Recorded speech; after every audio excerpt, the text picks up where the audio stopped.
Bonsoir à toutes et à tous et bienvenue sur 8 Mont Blanc pour le journal de la rédaction. Nous sommes le lundi 9 septembre 2019. Voici les titres. Direction Bellecombe-Embauche pour débuter ce journal. La préfecture de Savoie a organisé une simulation de secours en montagne la semaine dernière. Objectif de cette opération, anticiper au mieux les risques réels pouvant exister dans des zones accidentogènes comme des gorges ou des canyons. Et puis un dossier sur la situation du logement social en Savoie. Victoria Lopez a pu rencontrer plusieurs acteurs du marché. Aujourd'hui encore, de nombreuses personnes ignorent qu'elles peuvent bénéficier d'un logement de ce type. Reportage complet dans ce journal.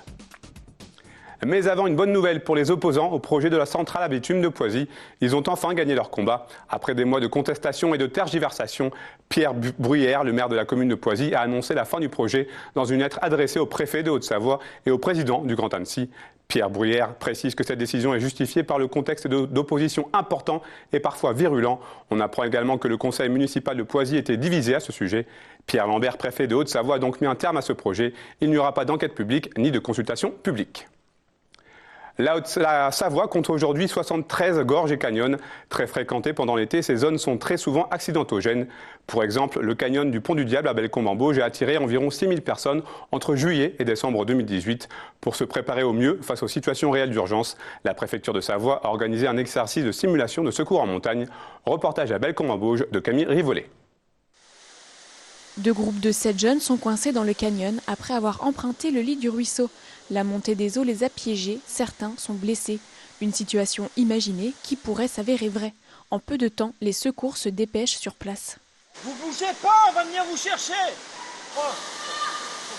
Vous êtes combien?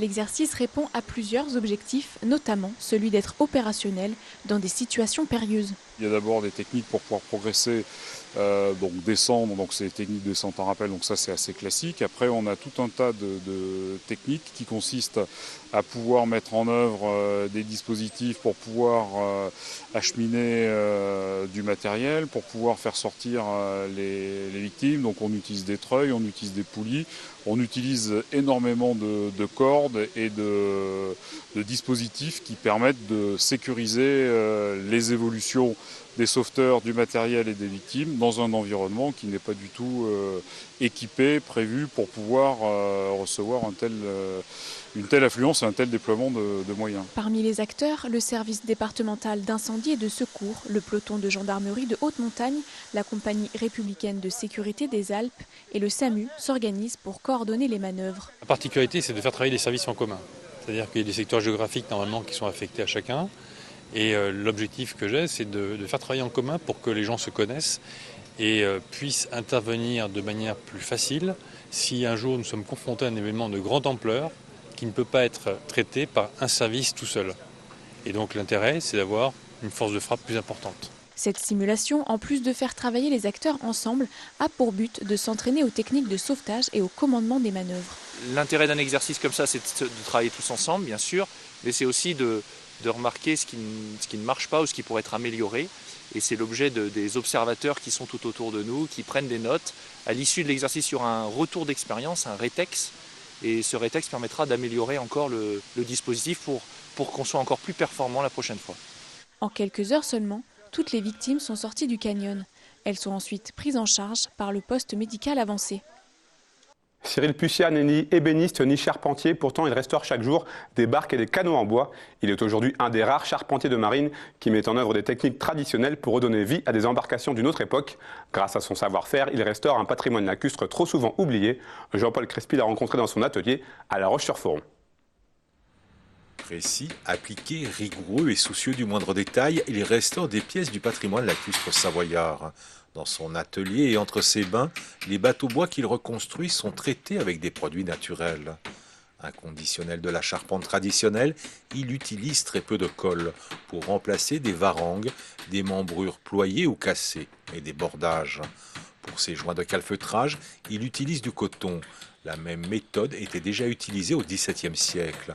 Un métier où savoir-faire et tradition sont intimement liés à l'histoire de la charpenterie de marine.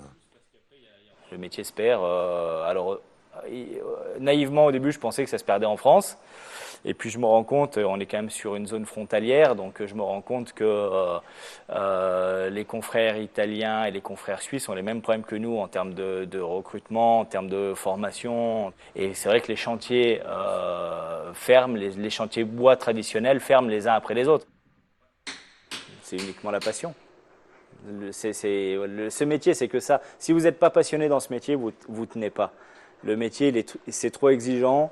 C'est exigeant, c'est physique, c'est compliqué, il faut savoir tout faire. Si vous n'êtes pas passionné, c'est pas possible de travailler dans ce métier. Témoin ou mémoire d'une histoire professionnelle ou familiale, chaque barque est un témoignage des usages des grands lacs alpins.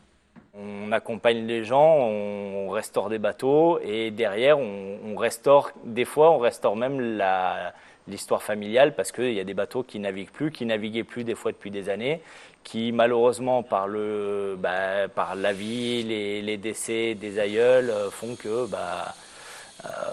le bateau est remis en circulation et voilà, et avec tout un pan de souvenirs des enfants ou des petits-enfants qui se revoient jeunes sur le bateau et qui du coup ont plaisir de se dire qu'ils vont retransmettre ça à leurs enfants à eux, voire leurs petits-enfants par la suite, quoi.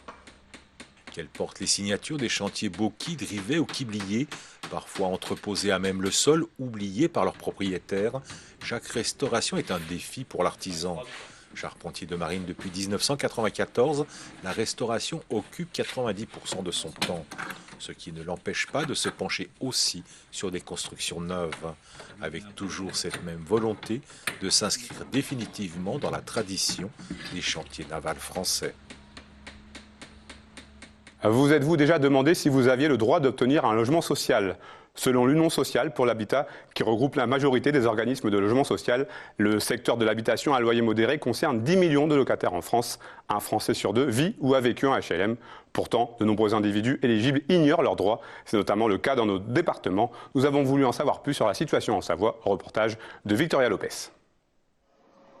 Le département de la Savoie compte 34 000 logements sociaux pour un parc de résidence principale de 194 000 logements.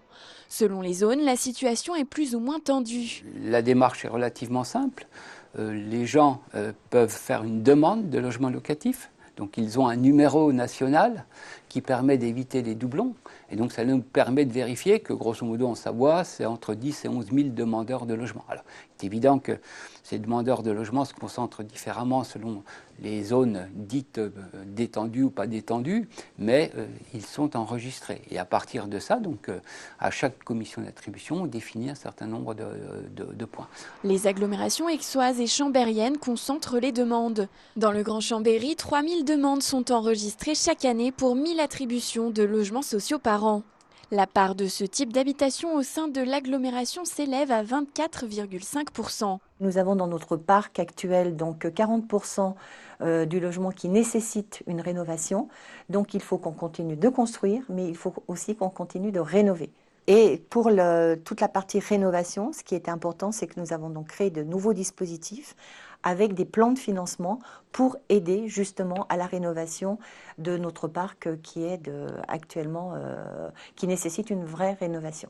Comme dans de nombreux départements en France, l'information du public reste importante en matière de logement social. L'Agence départementale d'information sur le logement de la Savoie réalise 7 500 consultations par an. Entre 6 et 8% de ces consultations entièrement gratuites portent sur le logement social. Nous recevons des gens qui n'ont même pas conscience qu'ils peuvent avoir accès au logement social, puisqu'aujourd'hui les niveaux de ressources pour avoir accès au logement social correspondent à des revenus, on va dire, de classe moyenne, intermédiaire. Et certaines personnes qui sont en difficulté pour trouver du logement dans le parc privé n'ont même pas conscience qu'ils peuvent avoir accès au parc social. Donc nous donnons cette information. L'information est aussi essentielle pour les propriétaires qui peuvent bénéficier d'aides s'ils décident de louer un logement en respectant les seuils du logement social. La DIL, qui célèbre cette année ses 30 ans, assure des permanences dans tout le département tout au long de l'année. On se quitte en musique et en images avec l'édition 2019 du Colon Trek qui s'est tenue ce week-end. Vous avez d'ailleurs pu voir cette course sur notre antenne. Au terme des 22 km entre Bionna en Italie et Arola en Suisse, ce sont Xavier Chevrier et Henri Emono qui s'imposent. C'est la fin de cette édition. Merci à vous pour votre fidélité à l'information sur 8 Mont Blanc. Merci à toute l'équipe. On se retrouve mardi pour un nouveau journal. Bonne soirée.